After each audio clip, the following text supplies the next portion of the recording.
మేడ్చల్ నియోజకవర్గం తూంకుంట మున్సిపాలిటీ పరిధిలోని జిల్లా పరిషత్ ఉన్నత పాఠశాలలో తెలంగాణ ప్రభుత్వం చేపట్టిన స్వచ్ఛదనం పచ్చదనం కార్యక్రమంలో ఎమ్మెల్యే మల్లారెడ్డి ముఖ్య అతిథిగా పాల్గొన్నారు.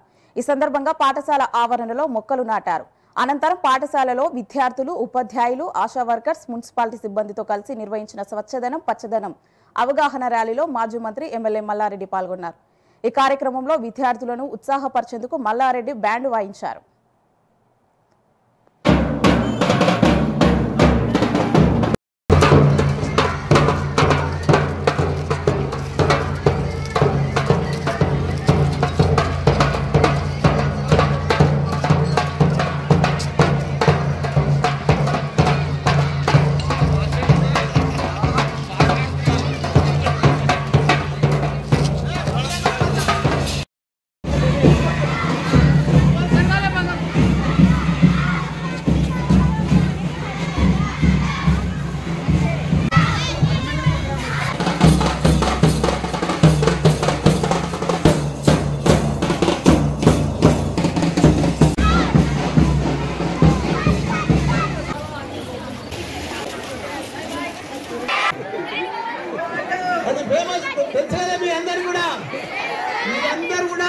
ఈ రోజు నుంచి ప్రతి ఒక్కరు కూడా స్వచ్ఛదనం మీరందరూ కూడా ప్రతి ఒక్కరు కూడా మీ ఇళ్ళల్లో ప్రతి ఒక్కరు కూడా చెట్టు పెట్టాలి.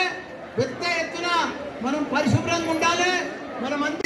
కాబట్టి మనం అందరం కూడా మన పరిసర ప్రాంతాలన్నీ కూడా ఆరోగ్యంగా పెట్టుకొని మనం శుభ్రంగా పెట్టుకొని మనం చెట్లు నాటి మనం పచ్చదనంతో మంచి చెట్లు నాటితే మంచి గాలి వస్తుంది. మనకు మంచి ఆరోగ్యంగా ఉంటాము. మనం పెద్ద ఎత్తున ఎంత ఇది ఉంటే మనం ఎంత ఆరోగ్యంగా ఉంటే మనం అంత గొప్ప చదువులు చదువుతాం. మనకు మైండ్ కూడా ఫ్రెష్ ఉంటుంది. మనకు చాలా ఆరోగ్యంగా ఉంటే అన్ని రకాలు కూడా మనకు చాలా బాగుంటుందని కూడా మీ అందరు కూడా మనవి చేస్తున్నా. మీకు ఒకటే రిక్వెస్ట్, మీరు మంచిగా చదువుకోవాలి. మీరు ఎంత చదువుకుంటే అంత గొప్ప వాళ్ళు అవుతారు. ఎందుకంటే నాకు ఇంజనీరింగ్ కాలేజీలు ఉన్నాయని కూడా తెలుసు, మీకు మెడికల్ కాలేజీలు ఉన్నాయని కూడా తెలుసు. నా తాను ఒక 75,000 మంది ఇంజనీర్లు, డాక్టర్లు చదువుతారు. కాబట్టి మీ అందరికి కూడా ఒకటే మనవి చెప్తున్నా, మీకు మంచిగా ఇంగ్లీష్ బ్యాక్గ్రౌండ్ ఉంది, మీరు ఇంగ్లీష్ మాట్లాడగలుగుతారు. మీరు ఇప్పటి సంది కూడా నేను కూడా చిన్నప్పుడు జిల్లా పరిషత్ స్కూల్లోనే చదివియాలి. ఇంత గొప్పనైనా మినిస్టర్ అయినా ఎంపీ అయినా కాలేజీలు పెట్టినా మీరు కూడా జిల్లా పరిషత్ స్కూల్లో చదువుతున్నారని మీరు చిన్న ఇది అనుకోవద్దు. మీరు కూడా చాలా గొప్పలు అవుతారు. మీరు ప్రపంచంలోనే గొప్పలు అవుతారు. మీ అంత తెలివితేటలు మనంత షార్పు స్మార్ట్ ప్రపంచంలో ఎవరు లేరు. కాబట్టి మీరు ఇప్పటి సంది మీ తల్లిదండ్రులే పేదోళ్ళు కానీ మీరు పేదోళ్ళు గారు.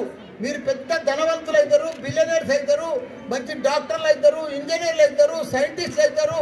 కాబట్టి ఇప్పటి నుంచి మీరు చదివితేనే మీరు ఆ స్థాయికి చేరుతారు.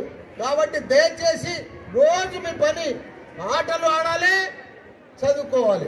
ఆటలు ఆడాలి, చదువుకోవాలి. ఆ రెండు పనులు చేస్తే మీరు ఊహించినంత గొప్ప వాళ్ళు అవుతారు. ప్రపంచంలోనే మీకు మంచి పేరు వస్తుంది. కాబట్టి మీరందరూ కూడా బాగా చదువుకోవాలని అమ్మాయిలు అబ్బాయిలకు ఒకటే మనవి చేస్తున్నా. మంచిగా చదువుకుంటే ఎవరైతే చదువుకుంటారో వాళ్ళే గొప్ప వాళ్ళు అవుతారు.